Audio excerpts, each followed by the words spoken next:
नमस्कार, आप देख रहे हैं द जन एक्सप्रेस इंडिया। आपको बता दूं कि उत्तर प्रदेश की राजनीति में रामचरितमानस का मुद्दा गरमाया हुआ है। इस मुद्दे पर जहां बीजेपी और सपा आमने सामने है, तो वहीं मायावती इसको लेकर दोनों की राजनीतिक दलों पर प्रहार करने का मौका नहीं छोड़ रही हैं। इसी कड़ी में उन्होंने आज लखनऊ गेस्ट हाउस कांड का जिक्र कर दिया। उन्होंने ट्वीट के माध्यम से इस मामले का जिक्र कर सभी राजनीतिक दलों पर हमला किया। उन्होंने कहा कि सौम्य, कमजोर व उपेक्षित वर्गों का रामचरितमानस व मनुस्मृति आदि ग्रंथ नहीं बल्कि भारतीय संविधान है, जिसमें बाबा साहब डॉक्टर भीमराव अंबेडकर ने इनको शूद्रों का नहीं बल्कि SC, ST व OBC की संज्ञा दी है। अतः इन्हें शूद्र कहकर सपा इसका अपमान न करे तथा न ही संविधान की अवहेलना करे। BSP प्रमुख ने आगे कहा कि देश के अन्य राज्यों की तरह यूपी में भी दलित, आदिवासियों व OBC समाज के शोषण, अन्याय, नाइंसाफी तथा इन वर्गों में जन्मे महान संतों, गुरुओं व महापुरुषों आदि की उपेक्षा एवं तिरस्कार के मामले में कांग्रेस, भाजपा व समाजवादी पार्टी भी कोई किसी से कम नहीं।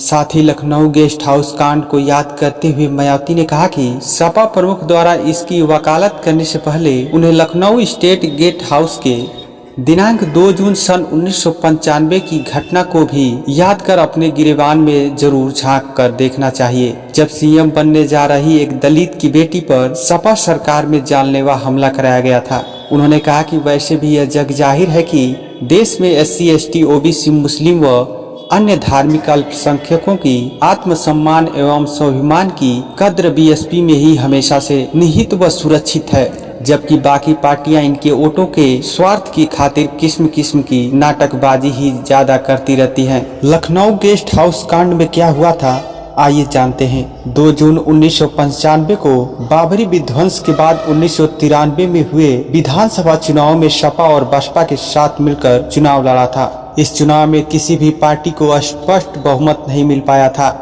जोड़ तोड़ करके गठबंधन ने 4 दिसंबर 1993 को सत्ता की कमान संभाल ली और मायावती मुख्यमंत्री बनी। 2 जून 1995 को बसपा ने सरकार से किनारा कर लिया और समर्थन वापसी की घोषणा कर दी। दोनों का गठबंधन टूट गया। बसपा के समर्थन वापसी से मुलायम सिंह की सरकार अल्पमत में हो गई। मायावती के समर्थन वापसी के बाद जब मुलायम सरकार पर संकट के बादल आए तो सरकार को बचाने के लिए जोड़ तोड़ शुरू हो गया। ऐसे में अंत में जब बात नहीं बनी तो सपा के नाराज कार्यकर्ताओं व विधायक लखनऊ के मीराबाई मार्ग स्थित स्टेट गेस्ट हाउस पहुँच गए, जहाँ मायावती ठहरी हुई थी। उस दिन गेस्ट हाउस के कमरे में बंद बसपा सुप्रीमो के साथ कुछ गुंडों ने बदसलूकी की। इसी कांड को गेस्ट हाउस कांड कहा जाता है।